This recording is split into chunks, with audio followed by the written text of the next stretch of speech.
There is a recurring image in Dragon Ball Super that has become a meme, a joke, and a tragedy all rolled into one. It is the image of Vegeta face down in the dirt clutching his left arm while the main villain stands over him completely unharmed. We saw it with Hit. We saw it with Goku Black. We saw it with Jiren. And most heartbreakingly, we saw it in the Granola arc. But this time, it was different. This time, Vegeta wasn't losing because he was too weak. He wasn't losing because he was outsmarted. He was losing because of his own technique. When Vegeta unveiled Ultra Ego, the fandom lost its mind. Finally, a form that fits Vegeta's personality. No more calm mind, no more dodging. It was pure, unadulterated aggression. A form that gets stronger the more damage you take. It sounds like the ultimate Saiyan ability, right? Wrong. Today, we are going to expose the fatal flaw of Ultra Ego. We are going to prove that this form is not a godly technique, but a suicidal misunderstanding of what it means to be a destroyer. We are going to look at the biology, the psychology, and the cold hard math of why this form is destined to fail. Vegeta has turned himself into a ticking time bomb, and if he tries to use this form against Black Frieza, the Prince of Saiyans won't just lose, he will die. To understand why Ultra Ego is broken, we have to look at its source, Beerus. Vegeta trained under the god of destruction to learn the power of Hakai. Beerus told him, "My mind is always on destruction and nothing else. That is why there is no limit to my power." Vegeta, being Vegeta, heard what he wanted to hear. He interpreted destruction as battle lust. He interpreted limitless power as berserker rage. But look at how Beerus fights. Does Beerus let his opponents punch him in the face repeatedly? No, Beerus is elusive. He blocks with a finger. He dodges effortlessly. When Beerus uses Hakai, he doesn't take damage. He erases the threat before it can touch him. Ultra Ego, as Vegeta uses it, is the exact opposite of how a god of destruction functions. A god of destruction is an untouchable force of nature. Ultra Ego is a sponge for punishment. Vegeta calls the form Ultra Ego to contrast with Goku's Ultra Instinct. Instinct is about the body moving on its own to avoid danger. Ego is about the mind forcing the body to accept danger to fuel the spirit. On paper, it sounds poetic.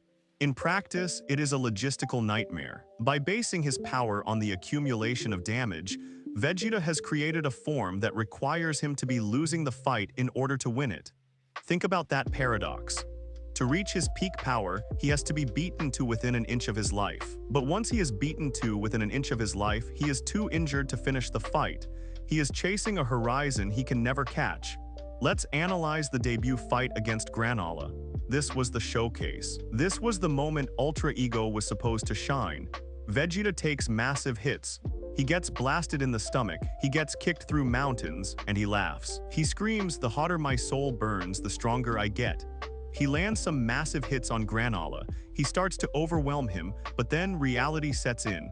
His vision starts to blur. His legs start to shake. He charges up a massive Hakai ball to finish Granola, but he collapses. Why? Because of blood loss, because of organ failure, because of shock. This is the hard limit of Saiyan biology. Vegeta is not Zamasu, he is not Majin Buu. He does not have regeneration. He has a mortal body made of flesh and bone. There is a finite amount of punishment a biological organism can take before it shuts down, regardless of how hyped the spirit is. Vegeta treated his health bar like a currency. He spent his health to buy power, but he went broke before he could buy the victory. Compare this to Goku. When Goku uses Ultra Instinct, his stamina drains, yes, but he isn't taking physical trauma. If his form runs out, he is exhausted, but his ribs aren't broken. When Vegeta's form runs out, he is physically destroyed. He requires a Senzu bean just to stand up. If there are no Senzu beans, he is dead. This brings us to the darker psychological aspect of Ultra Ego. Why did Vegeta develop a form that requires him to feel pain? We have to look at Vegeta's history. Throughout DBZ and Super, Vegeta has carried a massive burden of guilt. He destroyed planets. He killed innocents. He served Frieza. Even in the Moro arc, he speaks about his sins and his desire to atone. There is a strong theory that Ultra Ego is a manifestation of Vegeta's subconscious desire for punishment. He feels he deserves the pain. He feels that the only way to absolve himself of his past is to bleed for his victory. This is why he smiles when he gets hit. It's not just battle lust, it's penance. But this is a toxic mindset for a warrior. A warrior's goal is to neutralize the threat efficiently. Vegeta's goal has become to endure the threat masochistically. It's Majin Vegeta all over again. Remember when he let Babidi mind control him, he sacrificed his autonomy for power. Now he is sacrificing his physical safety for power. It is the same mistake, wrapped in a different color aura.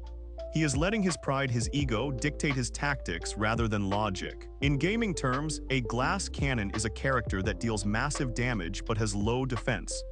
Vegeta has turned himself into a reverse glass cannon. He has massive defense, he can tank anything, but his offense relies on his defense failing. Let's look at the math of damage scaling.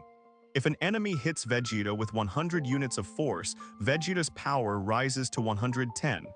If the enemy hits him with 200, Vegeta rises to 220. It works fine against enemies who are slightly stronger than him, like Granola or Gas initially. But what happens when he fights an enemy who deals 1 million units of force in a single hit?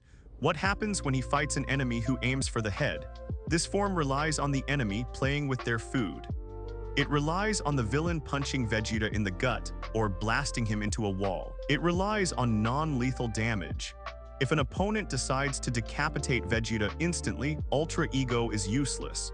You cannot get a power boost from being dead, and this is where the theory gets terrifying, because the next villain isn't Granola. It isn't Moro, it's Black Frieza. Chapter 87 of the manga, The Arrival of Black Frieza. This was the reality check that destroyed the concept of Ultra Ego. Frieza appears, he doesn't monologue, he doesn't spar, he punches Goku and Vegeta once. Just once, both of them drop out of their Ultra forms instantly. Vegeta tried to use Ultra Ego, he took the hit. Did he get stronger? Did his soul burn hotter? No, he got knocked unconscious. This proves that there is a damage ceiling to Ultra Ego. If the incoming damage exceeds Vegeta's durability threshold, the form fails. It doesn't matter how angry he is. It doesn't matter how much ego he has. If his brain gets rattled hard enough, the lights go out. Black Frieza represents the one-shot meta. He is too strong for a form that relies on ramping up. Vegeta needs time to build his power. He needs to take 10, 20 hits to reach his peak. Frieza isn't going to give him 20 hits. Frieza is going to put a hole through his chest. If Vegeta goes into the next arc using this same strategy, hit me Frieza, make me stronger, Frieza will simply oblige him, he will hit him with a death beam through the heart, and it will be over. Let's go back to Toppo. Remember God of Destruction Toppo in the Tournament of Power? When he activated his Hakai aura, it formed a shield. Kai blasts disintegrated upon touching him. He was offensive and defensive. Vegeta doesn't seem to use the Hakai shield. He cloaks himself in flame, but he invites the contact. Why isn't he erasing the attacks that hit him? It seems Vegeta is so focused on the offensive capabilities of destruction that he has neglected the defensive properties. He wants to feel the impact. This is a fundamental misunderstanding of divine power. The Angels' UI don't get hit. The Destroyers' Hakai destroy things before they get hit. Vegeta is the only divine user who fundamentally incorporates getting hit into his fighting style. He is driving a car without an airbag because he thinks the danger makes him drive faster. Eventually, he is going to crash. The only comparable technique in Dragon Ball history is the Kaioken. King Kai warned Goku, "It doubles your power, but it puts a massive strain on your body. If you go too high, you will destroy yourself." Goku used Kaioken X4 against Vegeta and wrecked his body. He used Kaioken X20 against Frieza and burned out. Goku learned his lesson. He realized that sacrificing the body for temporary power is a desperate gamble, not a sustainable strategy. That's why he abandoned Kaioken when he got Super Saiyan. Vegeta has essentially reinvented the Kaioken, but worse. Kaioken damages you from the inside. Ultra Ego requires damage from the outside. It is regressive. Vegeta is relying on a strategy that Goku grew out of in the Saiyan saga. While Goku is moving toward efficiency, using minimal effort for maximum output, Vegeta is moving toward inefficiency, taking maximum damage for maximum output. The gap between them is widening, not because Goku is inherently better, but because Goku is fighting smart and Vegeta is fighting stubborn. So, is the form trash? Is Vegeta doomed? Not necessarily. The form has potential, but Vegeta needs to change how he uses it. He needs to stop being a masochist and start being a destroyer. He needs to embrace cold ego instead of hot ego.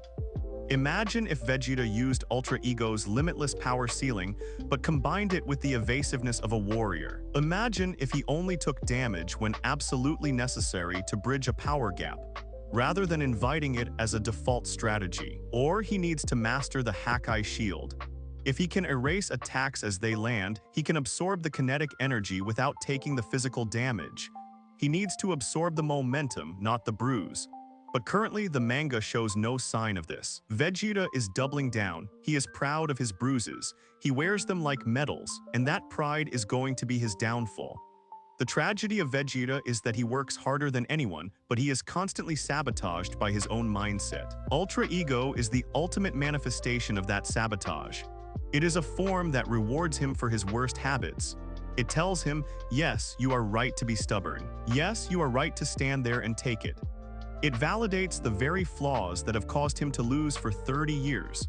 Unless Vegeta realizes that a dead Saiyan cannot get stronger, his next battle against Black Frieza will be short. We all want Vegeta to get the W. We all want him to be the one to defeat Frieza. But he cannot do it as a punching bag. He needs to stop trying to be a martyr and start being a god. What do you guys think? Is Ultra Ego a suicide move, or am I missing something?